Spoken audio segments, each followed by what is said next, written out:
Señoras y señores, muy buenas noches. Bienvenidos a que hablemos de salud mental. Señores televidentes, buenas noches. Nuevamente es muy grato estar en su compañía en Hablemos de Salud Mental.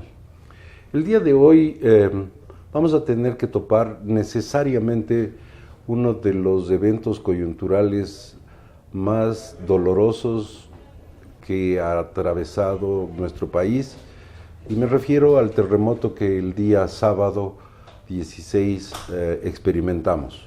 Quienes vivimos en Quito de una manera u otra y que habíamos sentido temblores o movimientos de tierra, de una manera u otra nos asustamos, fue fuerte, fue largo, pero no alcanzamos a dimensionar la gravedad del terremoto que en este momento está afectando a miles de familias de nuestra costa, con las cuales nosotros necesariamente nos solidarizamos, y con el doctor Gallegos vamos a tratar uno de los temas que ya hemos tratado en ocasiones anteriores, pero que ahora tiene muchísimo más vigencia porque es justamente el resultado de un evento así el que provoca trastornos de ansiedad como el trastorno de estrés postraumático. Sí, efectivamente, yo creo que fue hace un par de programas que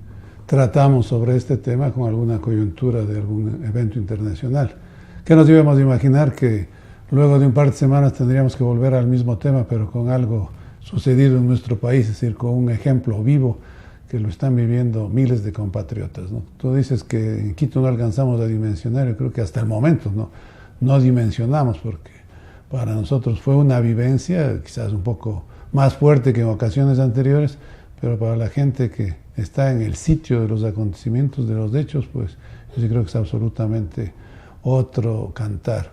Y precisamente el estar ahí pues es lo que va a dar lugar a repercusiones en la salud mental de mucha de la población que está por ahí. Cuando hablamos de trastorno de estrés postraumático, nos referimos a un trastorno de ansiedad, en donde evidentemente la ansiedad es el síntoma principal, el síntoma cardinal del trastorno, pero que se caracteriza por ser provocado por algo que sobrepasa los niveles de estrés que la gente normalmente tiene. Es decir, todos los seres humanos sentimos estrés. El estrés es una respuesta a demandas de la vida cotidiana, de eventos mayores o menores, y nuestro organismo tiene que adaptarse a esas demandas. Eso es básicamente el significado de estrés tomado de la física, el estrés que sienten incluso los materiales, por ejemplo. Los seres humanos también sentimos demandas y nuestro organismo se adapta a esas demandas. Ese nivel de tolerancia al estrés o la capacidad de tolerar estrés en unas personas es más alta y en otros es un poco más baja. Al parecer esto está genéticamente determinado. Pero hay eventos en los cuales sobrepasa todos los límites por más altos que tenga la persona, y al sobrepasar esos límites va a dar consecuencias. Las consecuencias generalmente se traducen en un trastorno de ansiedad al cual le denominamos trastorno de estrés postraumático. Sí, este trastorno de estrés postraumático puede tener algunas manifestaciones, básicamente en relación con la ansiedad.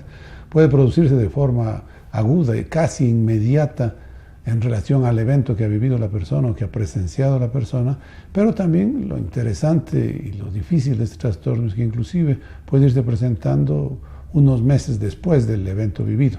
De manera que no es que ya pasó una semana, van a pasar 2 semanas y la gente ya va a estar libre de esta posible complicación en su salud mental. Es algo que todavía puede llevar algún tiempo para que se presente en algunas personas. En otras, evidentemente, ya se habrá presentado inmediatamente después del evento, ¿no? ¿Cuáles son las características del estrés postraumático? Una de las fundamentales, una de las características, una de las típicas de este trastorno es lo que en inglés se denomina flashbacks, y en español la traducción sería revivir el evento, volver a tener la sensación de que vuelve a ocurrir.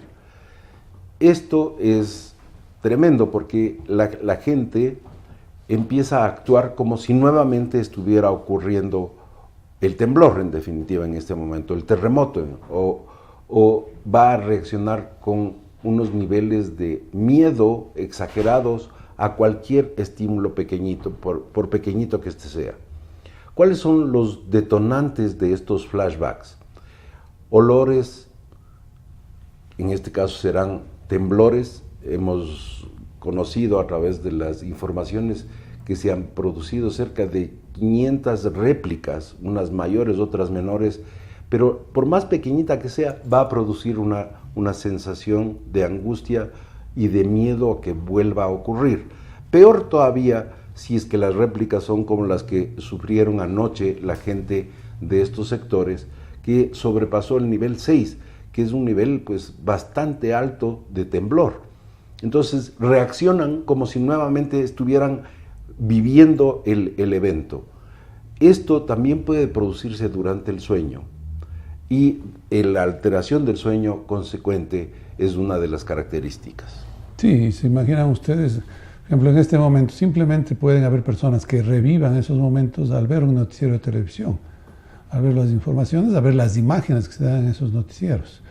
Entonces depende, como el doctor León decía hace un momento, de cada persona en individual. Unos tienen más resistencia, otros menos resistencia. El ejemplo que tú pones de anoche, pues es evidente que tiene que haber producido innumerables flashbacks y temores y reacciones agudas de ansiedad en la gente, sobre todo en esos sitios, porque 2 o 3 días después del evento mayor, el que se produzca un evento de características fuertes, evidentemente va a haber desatado muchas crisis de ansiedad. Crisis de ansiedad que también se estarán dando cada que encuentran una víctima, cada que remueven algún escombro, encuentran algún conocido, algún familiar que están buscando, pues esa ansiedad está ahí absolutamente flotante, ¿no? Entonces, los flashbacks y las alteraciones del sueño, la gente no duerme bien, está en una expectativa permanente de que algo terrible va a ocurrir nuevamente. Produce alteraciones en la conducta y produce alteraciones en la capacidad de concentración, de atención, de memoria. Hay una especie como desconexión, la gente está como flotando en el aire y necesariamente va a afectar la forma en que las personas reaccionan ante los estímulos. Puede haber irritabilidad, por ejemplo, puede haber crisis de llanto, descomposición anímica, en fin, una serie de consecuencias conductuales producto del evento en sí y las consecuencias del evento. Uno de los mecanismos de defensa maravillosos que tenemos en los seres humanos desde el punto de vista psicológico se llama negación. Mucha gente estará en un estado de negación, como medio desconectado, absolutamente como si no hubiera pasado nada, y no necesariamente va a permanecer así. La negación es un elemento protector de la mente hasta que la mente esté en condiciones de lidiar con la dimensión del evento que produjo el trastorno. Sí, inclusive en este tipo de esta negación, tú decías hace un momento, está como desconectado, que evidentemente hay una disminución, puede darse en estos casos una disminución del estado de conciencia, y claro, la persona está como que está medio flotando, medio en las nubes, como que está en otro lado, ¿no? Entonces evidentemente eso va a cambiar, va a alterar la conducta de la persona, es decir, no está conectado con la realidad. Y esa desconexión que se da involuntariamente, por cierto, pues como tú mencionabas, es una defensa para los rigores, para las consecuencias que ha causado este evento mayor. Ahora, junto al estrés postraumático derivado de haber vivido y sobrevivido a esto, muchas de estas familias van a tener que lidiar también con duelo, es decir, la pérdida de seres queridos, la pérdida de bienes materiales que también producen duelo, es decir, mucha gente habrá perdido todo lo que han hecho en su vida desde el punto de vista material, y encima de eso también ha habido pérdidas significativas e irreparables como la vida de seres queridos. Entonces, esas gentes van a necesitar ayuda, van a necesitar soporte, y no necesariamente estoy diciendo van a necesitar soporte de tipo profesional. En algunos casos sí va a ser necesario, pero el soporte es dado por la familia, por la comunidad, por líderes dentro de esa comunidad, y también líderes espirituales. Es decir, es importante que las personas que ejercen como sacerdotes, curas, monjas, rabinos, pastores, etcétera, que tienen una influencia y un nivel de coerción en términos de poder dar esperanza a muchas de estas personas, soporte a muchas de estas personas, les ayuden a ventilar lo que estos eventos y estas pérdidas significan en cada una de sus vidas. Así es, y sin necesidad de ser fatalistas y pesimistas, y mucho menos, pero háganse ustedes a la idea del panorama en cuanto a salud mental que se presenta para estos miles de compatriotas. En primer lugar, todas esas reacciones de ansiedad en relación al evento en sí, esto que llamamos estrés postraumático, síndrome del duelo en sí, de pérdidas emocionales, pérdidas económicas, pérdidas de lo que ha sido su vida hasta ese momento, un cambio brusco, violento en su estilo de vida, pues evidentemente todo eso va a llevar a una baja del estado anímico, una reacción depresiva importante, que obviamente variará en cuanto a intensidad de una persona a otra, pero yo diría que al menos una buena parte de las personas que están viviendo esto, pues tienen el riesgo de desarrollar posteriormente un cuadro depresivo. Esto no va a darse en 1 o 2 semanas, inclusive puede darse después de algún tiempo. Todo va a depender de las condiciones individuales y evidentemente del apoyo psicoemocional que reciban estas personas, como tú mencionabas, del apoyo espiritual, religioso, de líderes comunitarios, de vecinos, de amigos, pues va a ser muy importante y evidentemente tiene que traducirse eso en acciones concretas para que esa persona vaya mitigando todas las pérdidas que ha tenido, ¿no? De una manera así muy general, también recomendaría que la gente que es muy vulnerable, que la gente que es muy sensible, evite estar viendo imágenes que lastimosamente la televisión los anda pasando en forma profusa, en forma reiterada.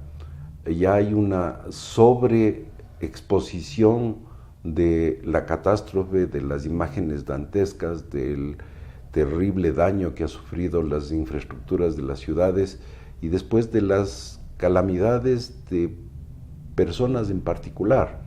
Entonces, si es que yo estoy expuesto permanentemente y estoy pendiente de ese tipo de cosas, de una manera u otra estoy también alimentando o reviviendo, produciendo una especie de flashback, no natural, sino producido por los medios de comunicación, que hacen que el evento se siga manteniendo de forma permanente. Por otro lado, a mi juicio, la sobreexposición de este tipo de cosas nos va produciendo una desensibilización. Las primeras imágenes nos impactan mucho, después nos impactan un poco menos, después un poco menos, después un poco menos y después es simplemente ya una cifra más. Y eso es realmente lamentable. Sí, evidentemente uno empieza, como quien dice, a saturarse de la información. Entonces, si a veces ve repetidamente, sí puede suceder eso. Pero yo quería también hacer hincapié en que lo que a mí puede suceder con otras personas que en algún momento pueden haber pasado por algún evento importante, similar o de menores características, y que puede reactivarse con estas características. Entonces, algo que me sucedió hace algún tiempo y que me lo tenía medianamente superado, lo había superado, ahora pues puede verse una reminiscencia, un flashback de esto, es un evento que a lo mejor no tiene nada que ver conmigo, ni he estado yo afectado directamente, pero ya tengo ese antecedente y ese también es otro riesgo, no necesariamente para las personas que están en el terreno de los hechos, ¿no? Sino las personas que pueden estar viendo estos noticieros repetidos de los que tú hacías mención.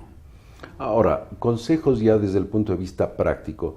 La gente tiene que tratar de volver a tener horarios de sueño adecuados, evitar el consumo de sustancias, evitar el consumo del alcohol, evidentemente, que eso va, por un lado, probablemente a bajar los niveles de ansiedad, pero aumenta las probabilidades de depresión.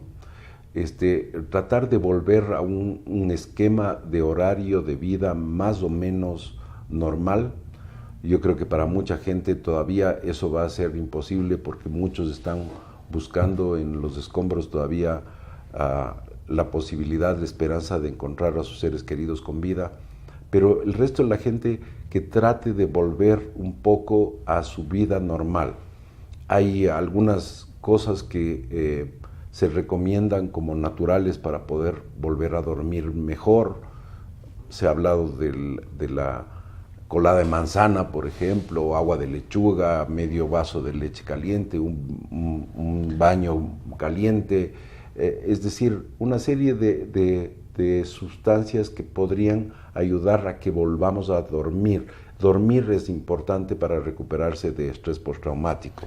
Sí, yo creo que en ese sentido, al menos las informaciones oficiales que han dado cuenta de cómo está manejando la situación, a mí me han parecido atinadas de esa secuencia. Pues, los primeros días, evidentemente, tratar de rescatar de las ruinas, de los escombros, todo lo que sea posible.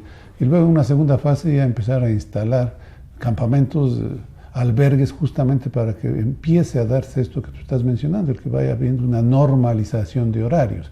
No es lo mismo que 2 o 3 noches, luego el evento, la gente permanezca en las calles, que luego una semana después siguen las mismas. Entonces yo creo que está bien el que se vayan montando albergues, el que se vayan montando refugios en donde hay que tratar de ir normalizando, tratar de ir llevando una vida con horarios, tratar de ir ya ocupándose de las cosas diarias. Evidentemente no van a olvidar ni mucho menos del evento sucedido, van posiblemente a tener estos flashbacks, posiblemente a tener estas reacciones de ansiedad, estas reacciones de baja del estado anímico, pero hay que ir entrando nuevamente, sin que esto signifique ser fríos, indolentes, ni mucho menos, pero la recomendación es ir tratando en lo posible, una vez que están albergados, una vez que están en campamentos un poco más organizados, el ir tratando de dar un ritmo lo más cercano a lo que tenían anteriormente, ¿no?, en cuanto a sus hábitos de vida. Ahora, es necesario también, ante eventos de la magnitud y la desgracia provocada como el que acabamos de vivir, como el que nuestro país acaba de vivir, que tenemos que reconocer el otro lado, es decir, el extraordinario nivel de solidaridad, las muestras de solidaridad que ha tenido la ciudadanía en general. Es decir, se han organizado grupos, se han organizado gente, se han organizado clubes, grupos de amigos, tratando de decir, a ver, ¿qué puedo hacer? ¿Cómo puedo apoyar? ¿En dónde puedo poner mi hombro? Y hay una enorme cantidad de voluntarios que están yendo hacia las zonas del desastre a dar su mano de ayuda. Esto tiene que regularse, porque esta gente extraordinaria, de una entrega y de un altruismo maravilloso, de una manera u otra tiene que hacer un análisis de ¿estoy preparada o no estoy preparada para ir a enfrentarme a esto que se ha provocado en nuestro país? ¿Mi presencia va a ser de una ayuda o podría llegar a ser un estorbo? Hay una enorme cantidad de gente que de una manera u otra está llegando y lastimosamente está consumiendo también buena parte de los insumos que se están llevando para la gente que está siendo afectada. O está reaccionando con ansiedad negativamente también. No tiene la preparación para hacer búsquedas. Tenemos también que agradecer la enorme ayuda de otros países con gente preparada, con gente que sabe hacer lo que está haciendo. Nuestro cuerpo de bomberos, parte del ejército, gente que está entrenada para enfrentar este tipo de demandas, pero no todos lo estamos. Nuestra buena voluntad puede en un momento dado convertirse en un estorbo y más bien fastidiar la labor de otras personas. Por otro lado, el impacto que estas gentes van a recibir es enorme. Es decir, ellos también van a tener que enfrentar consecuencias psicológicas de ir y ver muerte y desolación por todo lado. Evidentemente, y no solo es que he visto un muerto. No creo que mucha gente haya tenido la experiencia de ir a un estadio y ver en la cancha de fútbol 50 cadáveres alineados en fila. Entonces, muchos de los voluntarios, que yo creo que van con toda la mejor voluntad del mundo, es muy loable el que quieran hacer, el que quieran estar ahí, pero sí deben hacerse primero un autoexamen. A ver, yo estoy lo suficientemente preparado para todo lo que puede pasar allá, o voy a aumentar el número de damnificados, no solo en las vituallas y en los alimentos, sino en las reacciones emocionales, que es lo que estamos mencionando ahora, ¿no? Y yo creo que, me parece que en la prensa de hoy había un dato en el cual ya está saturada la capacidad de voluntarios, ¿no? Entonces yo creo que, como tú decías, esto hay que irse organizando para ir rotando, porque no van a estar ahí indefinidamente. Entonces que vayan 2 o 3 días, se cambie otro grupo, se vayan regresando unos, yendo otros, eso sería lo más adecuado, si es que todavía es necesaria, y lo será, creo yo, durante algunos días más, la presencia de voluntarios, pero siendo conscientes del riesgo que esta gente que va con toda la buena voluntad también está atravesando, ¿no? También se expone a eso. Y la recomendación adicional es una especie de advertencia de un colega médico del Hospital Eugenio Espejo, en donde está recibiendo a gente en terapia intensiva con un rebrote del problema pulmonar denominado fiebre porcina, el N1H1. Hay un rebrote de esto. Tomar en cuenta que en la costa todavía hay el problema de dengue, de chikungunya y de zika, entonces se podría estar incluso arriesgando a aumentar la demanda hospitalaria innecesariamente. Es decir, hay una serie de cosas que hay que tomar en cuenta y sobre todo pensar, si es que yo puedo ayudar desde aquí, lo voy a hacer desde aquí. Si yo puedo hacer algo concreto y mi expertise es en este punto, me voy a ir y hacer eso justamente, pero no ir a ver en qué puedo ayudar, porque probablemente se va a convertir más bien en un estorbo. Exacto. O va a estar expuesto a ser afectado por la magnitud del evento sobre su propia psicología. Entonces, primero no estorbar y de segundo ayudar precisamente, ¿no? Sí, hay que hacerse esa reflexión primero.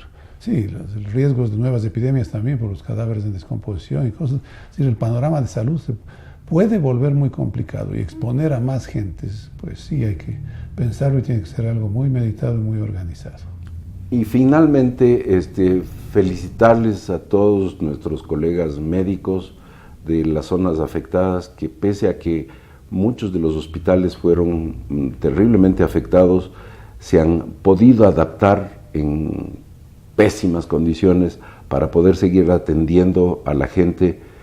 Yo creo que de estas cosas terribles también sacamos cosas maravillosas como la solidaridad del pueblo ecuatoriano. Sí, esperemos que las cosas vayan teniendo pues unos desenlaces adecuados y que no haya mayor afectación de la gente que ya ha sido tan duramente golpeada. Nos esperamos la próxima semana. Buenas noches. Buenas noches.